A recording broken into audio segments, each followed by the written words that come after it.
Everyone, welcome to my YouTube channel. Students, आज मैं आपके लिए कोई ट्रिक या कोई आपको बेसिक कंसेप्ट नहीं सिखाने आई।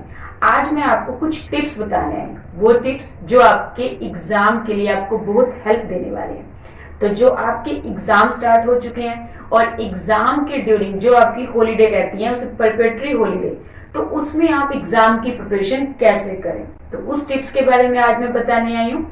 तो स्टार्ट करते हैं वो टिप्स। अगर आपको मेरी वीडियो अच्छी लगे तो प्लीज मेरे चैनल को लाइक और सब्सक्राइब कर दीजिए।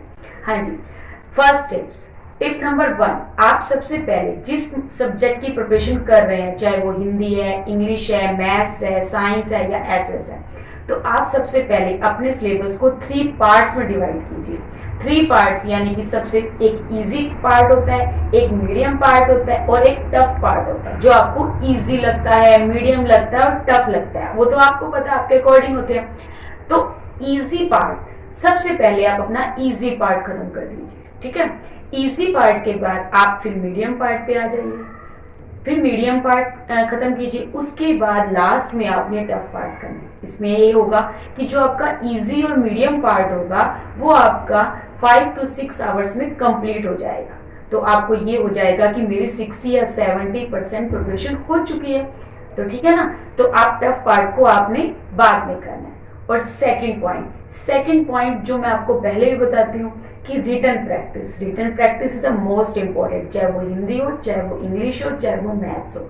क्योंकि देखिए, अगर आप इंग्लिश की रिटन प्रैक्टिस करेंगे तो आपकी क्या होगी, स्पेलिंग मिस्टेक इंप्रूव हो जाएंगी। और मैथ्स तो रिटन प्रैक्टिस लेता ही लेता है, हिंदी में भी बच्चे स्पेलिंग मिस्टेक्स करते हैं, तो आप रिटन प्रैक्टिस जरूर कीजिए। और ये ऑनलाइन जो हमारा पूरा टाइम ऑनलाइन में चला गया, उसमें बच्चों ने रिटन प्रैक्टिस तो की नहीं, जिससे उनकी स्पीड क्या हो गई, कम हो गई।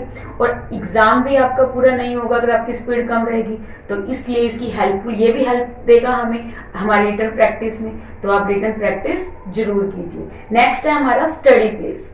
तो स्टडी प्लेस, आप एक ऐसा घर में एक ऐसा स्टडी प्लेस ढूंढिए जहां कोई शोर ना हो, बिल्कुल शांत माहौल हो।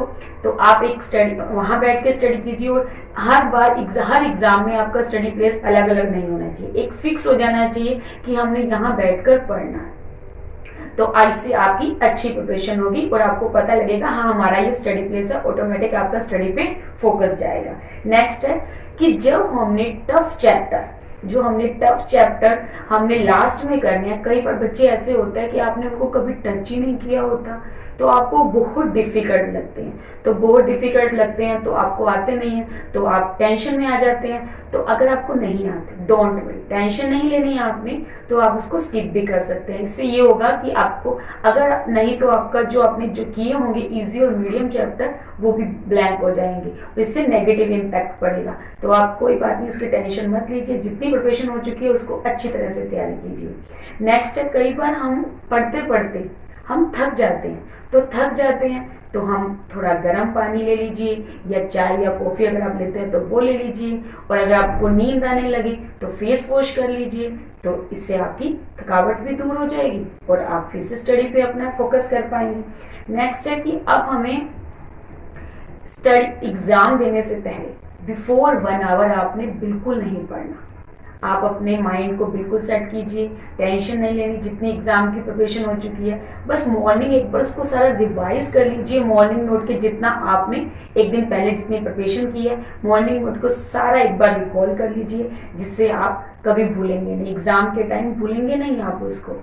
नेक्स्ट स्टेप है हमारे पास, अगर आप क्वेश्चन एग्जाम के ड्यूरिंग क्वेश्चन करते करते बाय चांस आप भूल जाते हैं, तो आप 2 या 3 मिनट अपनी आईज क्लोज कीजिए, तो आपको वो अपने आप ही अपने माइंड में आ जाएंगे कि हमने ये क्वेश्चन किया हुआ है। कई बार ऐसा होता है बच्चे भूल जाते हैं, क्वेश्चन करते हैं लेकिन एग्जाम के ड्यूरिंग भूल जाते हैं, तो अपनी 2 या 3 मिनट आईज क्लोज कीजिए, आपको 100% वो क्वेश्चन याद आ जाएगा। कमिंग टू लास्ट पॉइंट, अब मोस्ट इंपॉर्टेंट पॉइंट पर आते हैं कि बच्चे क्या करते हैं एग्जाम के बाद, डिस्कशन करते हैं। हाँ तेरा पेपर कैसे हुआ, किसी ने डिस्कशन नहीं करनी। डिस्कशन करने से, अगर देखो बाय चांस अगर आपका पेपर अच्छा नहीं होता या फिर बाय चांस क्या होता है कि आपके क्वेश्चन रॉन्ग हो जाते हैं, बाद में पता चलता है, तो इसका जो इंप्रेशन है वो नेक्स्ट पेपर पर जाएगा, तो आपका जो नेक्स्ट पेपर की तैयारी है वो भी नहीं आप अच्छी तरह से कर पाएंगे। अगर आपका पेपर बहुत अच्छा हो जाता है तो आप में ओवर कॉन्फिडेंस आ जाएगा, तो भी आप नेक्स्ट पेपर की प्रिपरेशन नहीं कर पाएंगे। तो इसलिए आपने किसी तरह की कोई भी आपने डिस्कशन नहीं करनी कि हाँ तेरा पेपर कैसे हो, कोई आपसे पूछे हाँ ठीक है मेरा पेपर ठीक हो गया, मुझे अब क्या लेना, अब मुझे नेक्स्ट पेपर की तैयारी करनी है। हाँ जी, अगर आपको ये मेरे पॉइंट हेल्पफुल लगे हैं तो प्लीज़ मेरे चैनल को लाइक करके मुझे जरूर बताइए। Thank you, have a nice day.